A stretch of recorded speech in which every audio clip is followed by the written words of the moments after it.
Olá, eu gostaria de continuar a falar sobre o que os outros youtubers vêm colocando como tema para poder ajudar nesse debate. Um assunto que já vinha em tônica e foi, de certa forma, ontem muito bem ilustrado num vídeo que o Jair postou, Jair do Diário de Bordo, chamado Papo de Caminhoneiro. Esse vídeo é muito interessante porque ele saiu como uma espécie de jornalista entrevistando alguns motoristas que estavam parados e pegando a opinião dele. E o que ele, de certa forma, estava buscando era uma opinião sobre se vale a pena ou não vale a pena ser um caminhoneiro autônomo no Brasil. Lógico, não existe uma resposta pronta para isso, mas é importante observar nessas opiniões que são dadas se pode-se tirar algum aprendizado ou algo que possa nos levar a estruturar melhor esta opinião, se vale a pena ou não vale a pena ser um caminhoneiro autônomo no Brasil. Ele entrevistou ali nessa roda de motoristas um motorista chamado Marco Antônio, que já foi presidente do Sindicato dos Caminhoneiros Autônomos de Porto Alegre, se não me engano, fundador do sindicato, um motorista com mais de 40 anos de experiência, um senhor bem com uma boa, não só uma boa experiência, acredito que profissional, mas pelo que ele fala, pela própria experiência nesses problemas que os caminhoneiros enfrentam. Ser um profissional autônomo é sempre um problema. Isso não é um problema só para caminhoneiro. Um advogado, um médico, um dentista, todos eles têm o mesmo problema de como é que eu vou arrumar meu cliente, como é que eu vou me estabelecer profissionalmente como autônomo. Entendeu? E muitos optam por ser empregados. Então, nessa questão do caminhoneiro autônomo, uma coisa que eu tenho visto nesses vídeos e ouvido falar muito, e que eu acho que merecia ser melhor compreendido, é sempre essa discussão do tipo, o frete está baixo e sempre vem um outro motorista que se propõe a fazer aquele frete por um preço menor ou pelo preço que queriam pagar não era adequado e ele se propõe e isso acaba cada vez mais levando o valor do frete para o que a gente chama de bacia das almas. Fica tudo lá na miséria e todo mundo discutindo miséria. Esse é um problema de livre mercado, isso é muito difícil de ter uma solução, digamos assim, você diga que haja uma determinação. É lei de oferta e procura. Se tem alguém que está disposto a fazer, realmente não tem o que fazer. Ou tem? Tem. Se ele está fazendo isso, muitas vezes é por desconhecimento. Isso é falta de conhecimento. Isso é falta de saber o que está acontecendo. E essa ignorância é que leva a que as pessoas pratiquem. É bem verdade que existem outros fatores juntos. Às vezes o cara está com dívida, ele tem uma necessidade. O que importa há sim uma ignorância na forma como essas relações acabam por acontecer. Porque uma coisa não justifica a outra. O fato dele estar precisando, às vezes, não justifica que ele contribua para que aquele frete fique tão mais barato.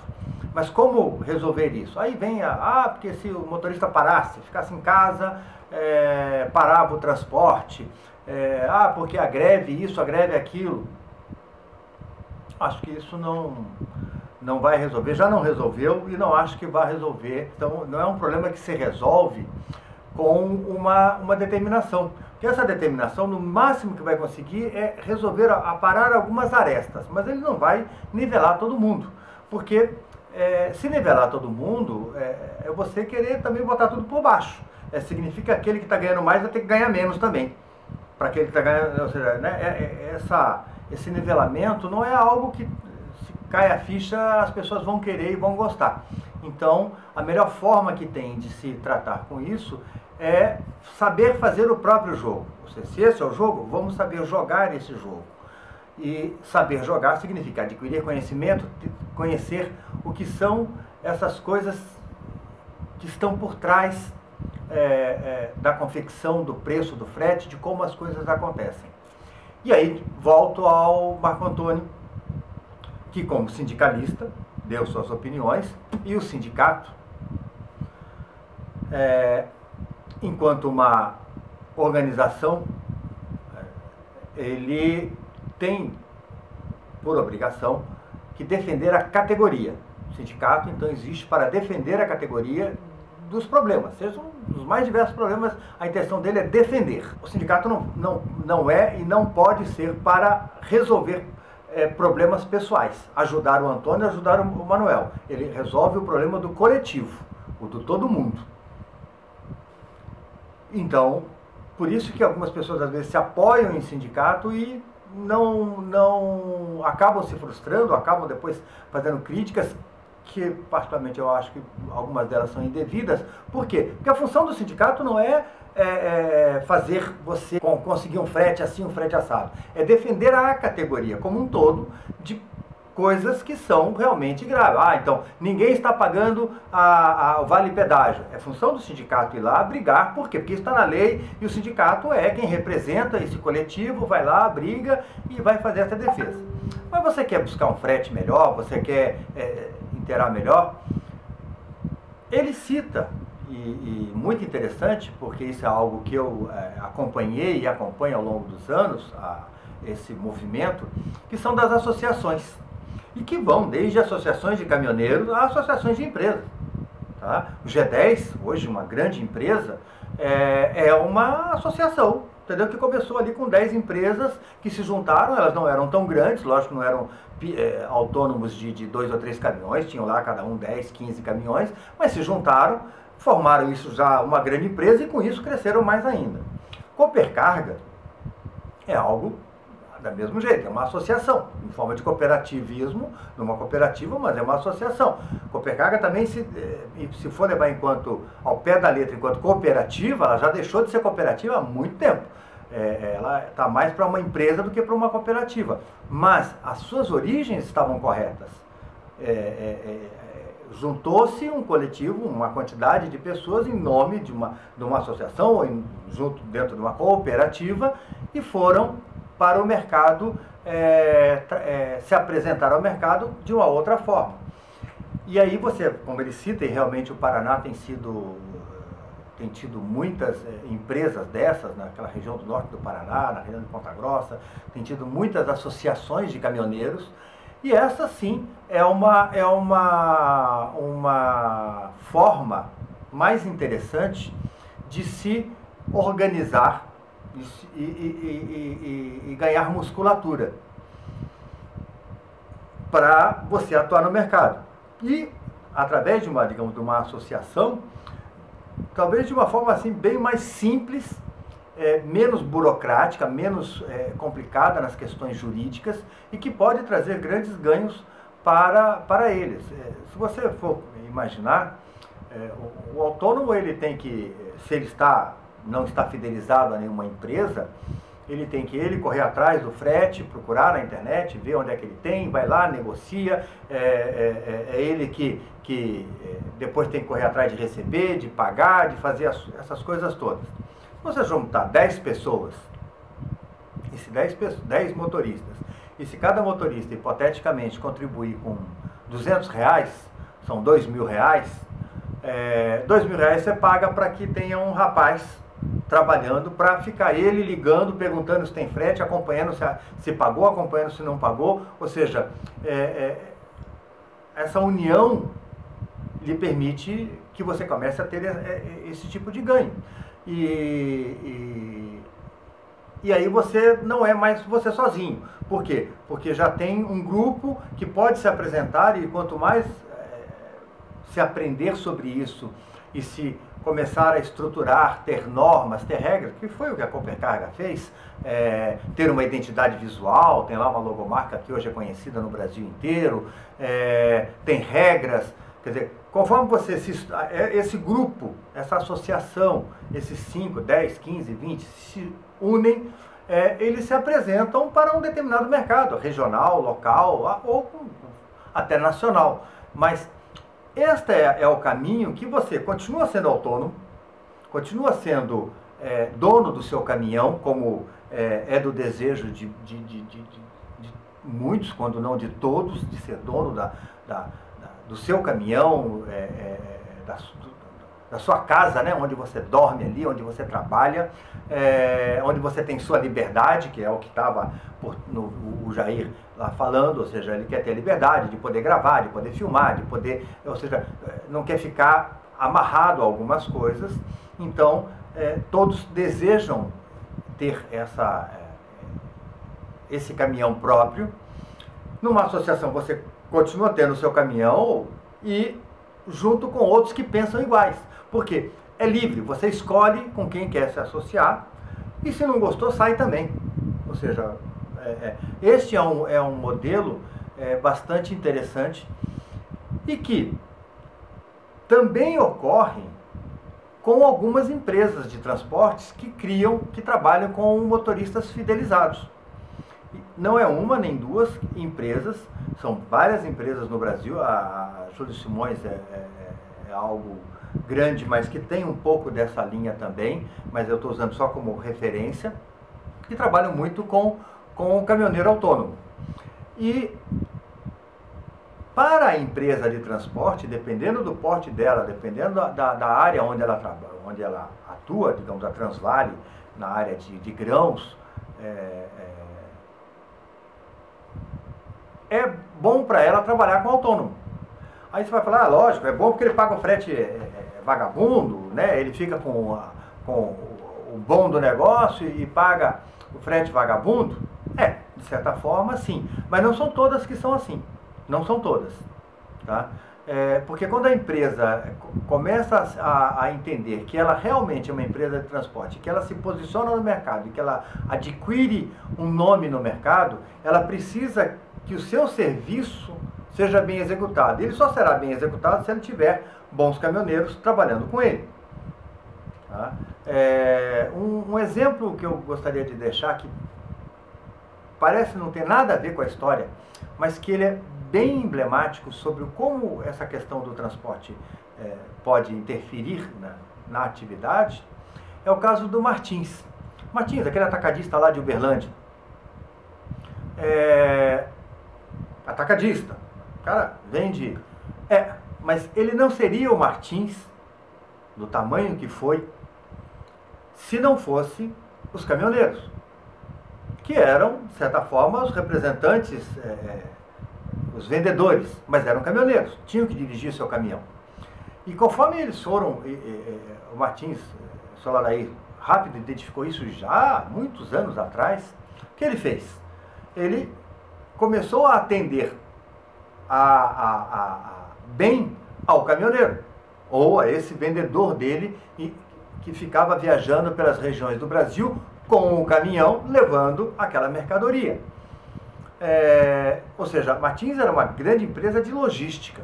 Ele entrava, eu me recordo, década de 80, início da década de 80, eu andando pela Transamazônica e caminhões do Martins andando pela Transamazônica. Ele desbravou todo esse norte, nordeste do Brasil. Não teve local nesse território brasileiro que um caminhão do Martins não passou por ali. E aí, um caminhão do Martins, ou seja, um motorista, estava andando por ali. Ele era comissionado pela venda do material, mas ele era caminhoneiro. Ele tinha que estar ali fazendo tudo que faz um caminhoneiro, dormindo na cabine, fazendo tudo como se fazia todo mundo. E o seu Martins rapidamente começou a fazer o quê? Não, eu vou comprar o caminhão para você me paga. Eu compro o caminhão, negocio aqui com preço barato, não sei o quê, e você me paga. Por quê? Porque o motorista passaria a ter um caminhão melhor, mas ele ia cuidar do caminhão, porque o caminhão ia ser dele. Não era mais do Martins, era dele. E aí entra uma questão.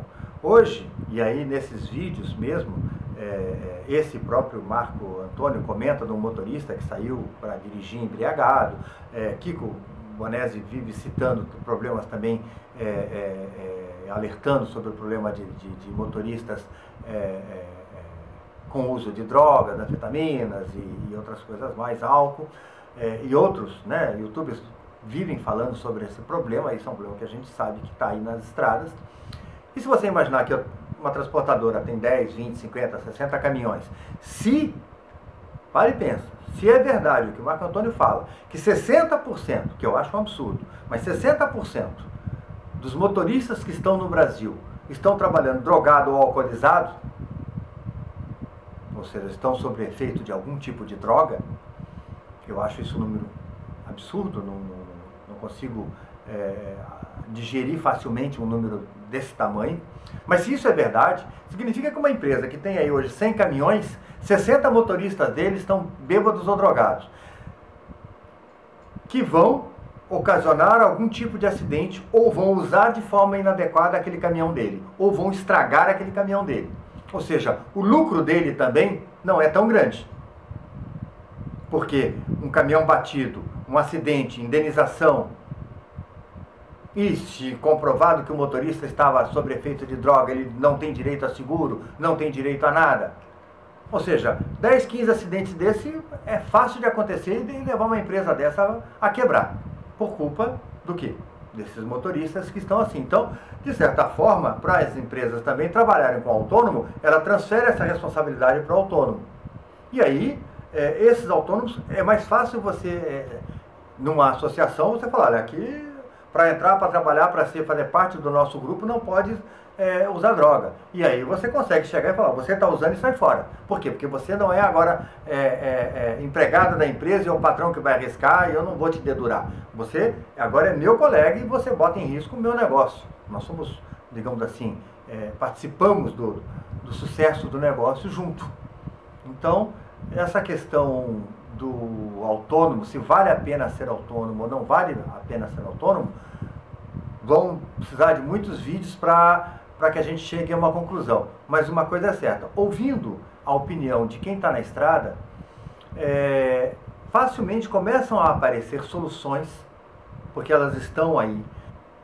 Antes de ficar somente achando que é parando, é greve, vamos olhar e aprender primeiro como se deve operar melhor essa questão do caminhão. Como se deve explorar melhor toda essa questão, porque tem gente, e é óbvio, porque senão isso já seria uma crise, tem muito caminhoneiro que está ganhando o seu dinheiro honestamente, dentro dos limites, vamos chamar assim, de aceitáveis, ou seja, ninguém está ficando milionário, ninguém está, entendeu? Mas estão ganhando seu dinheiro, estão podendo pagar seu caminhão, ter sua casinha, ter seu carro, sustentar seus filhos, sustentar sua família com dignidade, conforto, sendo caminhoneiro autônomo. Como vi dias atrás, em vídeo, caminhões assim sem absolutamente nenhuma condição de estar trafegando, porque está sem pneu, está todo destruído, sem sinalização, sem nada, porque o frete é barato. Isso também não, uma coisa não justifica a outra. Se o caminhão não tem condições de estar rodando, me desculpe, mas ele não pode estar rodando. Ele tem que estar fora da estrada e só voltar quando tiver condições. Isso é algo que, isso é que eu falo no início do vídeo, conhecer. As pessoas, ao adquirirem o conhecimento, vão entender que, como é que você... mas como é que eu lido com isso? Existem os mecanismos. Um caminhão irregular, a polícia tem que estar tirando esse caminhão daqui. Esse caminhão não pode estar andando. Então, a ação da polícia com mais rigor nesse sentido, e aí não estou falando do que a gente já se comenta por aí, do que a polícia é isso, a polícia é aquilo. Não, estou falando da forma do que é correto, de como tem que estar sendo conduzido. Mas esse mercado sempre vai se arrumar de dentro para fora. Não há condição de se achar que vai existir um mágico que vai criar mecanismos e varinhas que vão resolver o problema.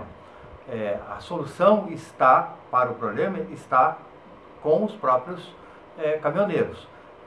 E existem então esses mecanismos que, conforme esse conhecimento for sendo absorvido, for sendo adquirido por todos, naturalmente vai se expurgando as coisas ruins do meio.